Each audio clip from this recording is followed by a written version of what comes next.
भारत के संविधान का आर्टिकल 49 यह कहता है कि जो हमारी राष्ट्रीय धरोहर है, जो हमारी पौराणिक धरोहर है, जो हमारे धार्मिक धरोहर है, उन स्थानों को रिस्टोर करना, उनको मेंटेन करना, उनको प्रिजर्व करना, यह सरकार की ड्यूटी है।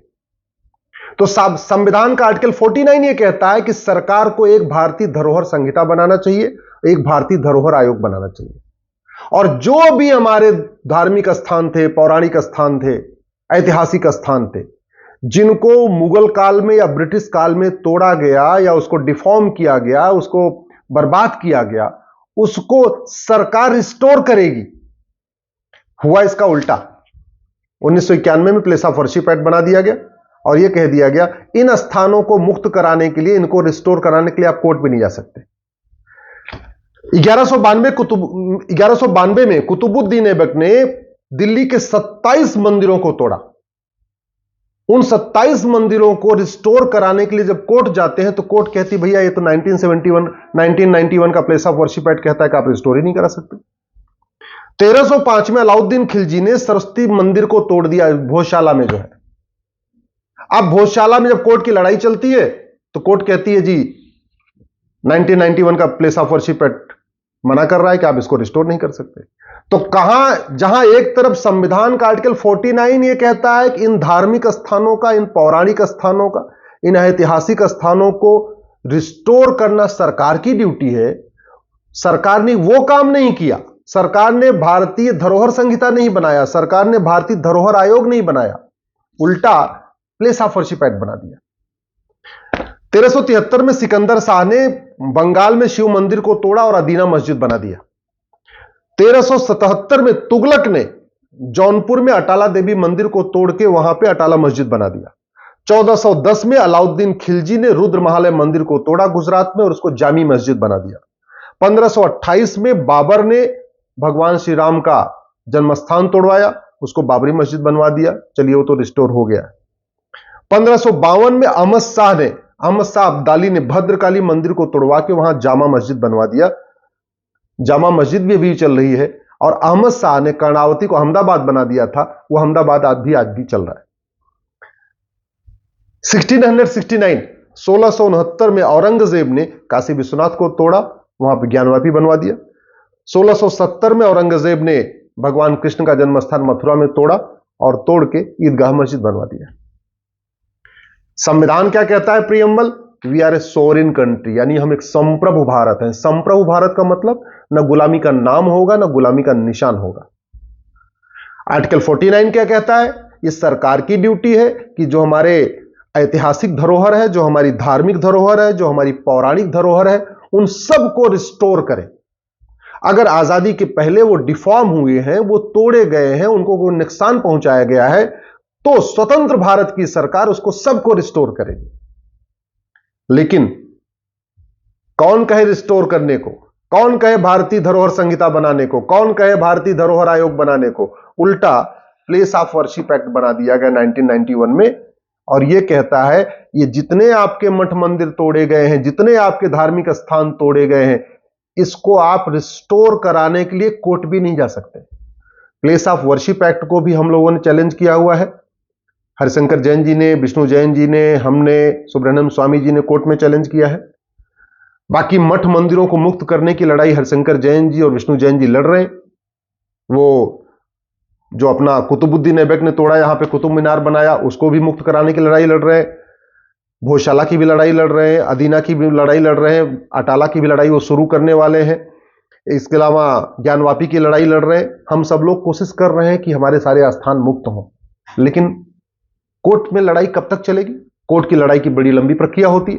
सबसे पहले तो ये 1991 वाला प्लेस ऑफ वर्शिप एक्ट ही खत्म करना पड़ेगा। अब कोर्ट के जरिए खत्म होगा तो कई साल लग जाएंगे, तारीख पे तारीख चलती रहेगी। हाँ, पार्लियामेंट से एक दिन में खत्म हो सकता है।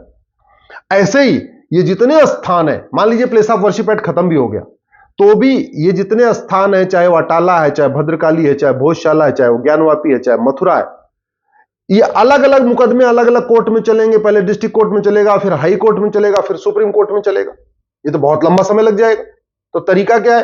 प्लेस ऑफ वर्शिप एक्ट खत्म किया जाए और संविधान के आर्टिकल 49 के अनुसार एक भारतीय धरोहर आयोग बनाया जाए, एक भारतीय धरोहर संहिता बनाई जाए, एक कमीशन गठित कर दिया जाए। उस कमीशन में एएसआई के लोग भी हो, उस कमीशन में जजेस भी हों, उस कमीशन में संपादक भी हों, वरिष्ठ पत्रकार भी हों, इतिहासकार भी हों, एएसआई के लोग भी हों, हर वैज्ञानिक भी हों, ज्योतिषी भी हों, वेद पुराण के मर्मज्ञ विद्वान भी हों, और सब लोग बैठ के ये देख लें भाई ये स्थान ऐसे हैं जो हमारे ऐतिहासिक स्थान है, ये हमारे धार्मिक स्थान है, ये हमारे पौराणिक स्थान है। इन स्थानों का वर्णन वेद पुराण में है, इनका वर्णन भगवत गीता में है, इनका वर्णन रामचरितमानस रामायण में है। तो एक ही झटके में वो सारे के सारे स्थान रिस्टोर हो सकते हैं। अदरवाइज कोर्ट के जरिए तो बहुत लंबी, कोर्ट के जरिए हम लोग लड़ रहे हैं लेकिन बहुत लंबा समय लगेगा, जनरेशन निकल जाएगी, एक साथ नहीं हो सकता। एक साथ होने का एक ही तरीका है, आर्टिकल 49 के स्पिरिट में एक भारतीय धरोहर आयोग, भारतीय धरोहर संहिता बने और ये प्लेस ऑफ वर्शिप एक्ट खत्म। मेरा आप लोगों से निवेदन है, आप अपने आसपास भी पता करिए, आपके जिले में भी कोई न कोई धार्मिक स्थान जरूर तोड़ा गया होगा। मैं तो कुछ प्रमुख स्थानों की बात कर रहा हूं, लेकिन आपके जिले में, आपके राज्य में कोई न कोई धार्मिक स्थान, कोई पौराणिक स्थान, कोई ऐतिहासिक स्थान उसको जरूर तोड़ा गया होगा। क्योंकि ये जो 15वीं शताब्दी के बाद जो कार्यकाल हुआ है ना, वो जो वहशी दरिंदे आए थे वो केवल व्यापार करने नहीं आए थे, वो केवल सत्ता राज करने भी नहीं आए थे। अगर व्यापार करने आते तो बिजनेस व्यापार करते रहते, हमारे मठ मंदिरों क्यों तोड़ते? अगर वास्तव में राज करने आए थे तो राज करते रहते, फिर धर्मांतरण क्यों कराते? तो वो तो हमारी संस्कृति को नष्ट करने आए थे, हमारी सभ्यता को खत्म करने आए थे, हमें खत्म करने आए थे। वो केवल और केवल अपनी हुकूमत करने नहीं आए थे, बल्कि यहां की भारत की डेमोग्राफी बदलने आए थे, और डेमोग्राफी बदल भी गई। 15वीं शताब्दी में जहां भारत में एक भी मुस्लिम नहीं था, आज देख लीजिए पाकिस्तान, बांग्लादेश, हिंदुस्तान में टोटल कितने हो चुके। 15वीं शताब्दी में भारत में एक भी क्रिश्चियन नहीं था, आज देख लीजिए भारत में कितने क्रिश्चियन हो चुके। तो ये ब्रिटिश इंडिया, जब ईस्ट इंडिया कंपनी आई उसके पहले यहां कोई क्रिश्चियन नहीं, बाबर के पहले यहां कोई मुस्लिम नहीं। तो वो बेसिकली ईस्ट इंडिया कंपनी भी यहां डेमोग्राफी बदलने आई थी, और मुगल भी यहां पे डेमोग्राफी बदलने आए थे। मुगल यहां इस्लाम को फैलाने आए थे, ईस्ट इंडिया कंपनी और ब्रिटिश यहां पे क्रिश्चियनिटी को फैलाने आए थे। ये व्यापार करना और राज करना तो एक उनको एक टूल था इसके जरिए, जिससे कि उनको डेमोग्राफी बदलने में आसानी हो।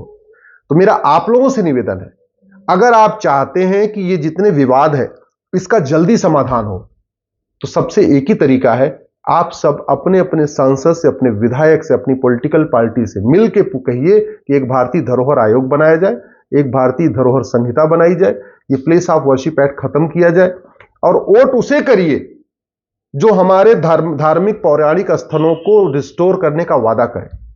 ऐसे लोगों को बिल्कुल वोट मत करिएगा जो पॉलिटिकली करेक्ट रहते हैं और सच बोलने से डरते हैं।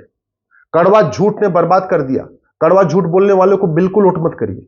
इलेक्शन का टाइम चल रहा है, एकदम खुल के मतदान करिए, खुल के वो कह के वो मतदान करिए, और बोल के मतदान करिए कि आप वोट किस लिए कर रहे हैं।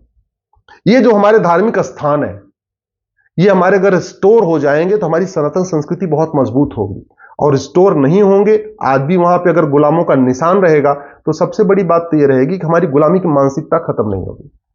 जब तक ये गुलामी के नाम चलते रहेंगे ना, जब तक ये गुलामी के स्थान खत्म नहीं होंगे, तब तक हमारे मन में गुलामी की भावना बनी रहेगी।